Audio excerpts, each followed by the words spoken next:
આ અધર્મ સામે ધર્મની લડાઈમાં કે હો જાતિ ચોટી જજો અમે ભાજપમાં છીએ છતાં નીકળી હવે ભુજ દિયોએ મોકલી દેવાનો કૃષ્ણએ કહ્યું હતું અર્જુનને રૂપાલા મુદ્દે પાર્ટ 2 મુજબ રાજપૂત ક્ષત્રિય સમાજ દ્વારા આગામી લોકસભાની ચૂંટણીમાં ભાજપના ઉમેદવારને હરાવવાના મિશનને અંજામ આપવા આજે લખતર 42 ગામની સમાજ ભેગી થયેલી, જેમાં કોઈ પણ સંજોગોમાં ભાજપને હરાવવા ગામે ગામ કોર કમિટીની રચના કરી કોંગ્રેસ તરફી મતદાન માટે કામ કરવા ઠરાવવામાં આવ્યું.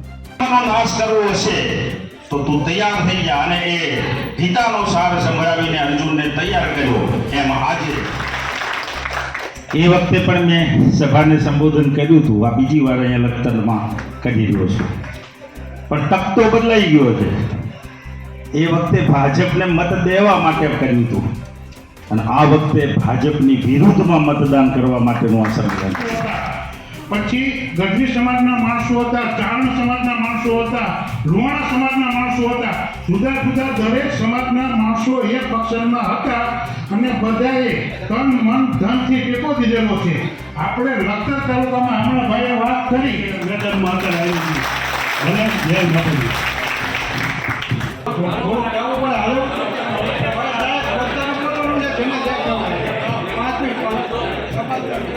પૂછતા પાર્ટી એનો ભાવ નહોતા પૂછતા.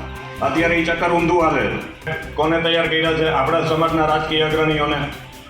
પોલીસમાં કોઈ પણ જગ્યાએ કાંઈ પણ કાર્ય એટલી બુદ્ધિપૂર્વક આપણે આ આંદોલન લડ્યા છે, અને ખાસ તો આ અધર્મ સામે ધર્મની લડાઈમાં હું મારા ઈષ્ટદેવ, મારા કુળદેવી, મારી જન્મદાત્રી અને મારા ખાઈને હું આ યુદ્ધમાં ઝંપલાવું છું. આજથી જ ભાજપ હું મારી પૂરતી મહેનત કરીને મારો પોતાનો મત, મારા પરિવારના મત, મારા મિત્રો અને અન્ય જોડાયેલા સમાજના મત ભાજપ વિરુદ્ધ કોંગ્રેસ પાર્ટીમાં હું આપીશ અને અપાવીશ. જય માતાજી. વધારે છે એવું કંઈ સમાધાન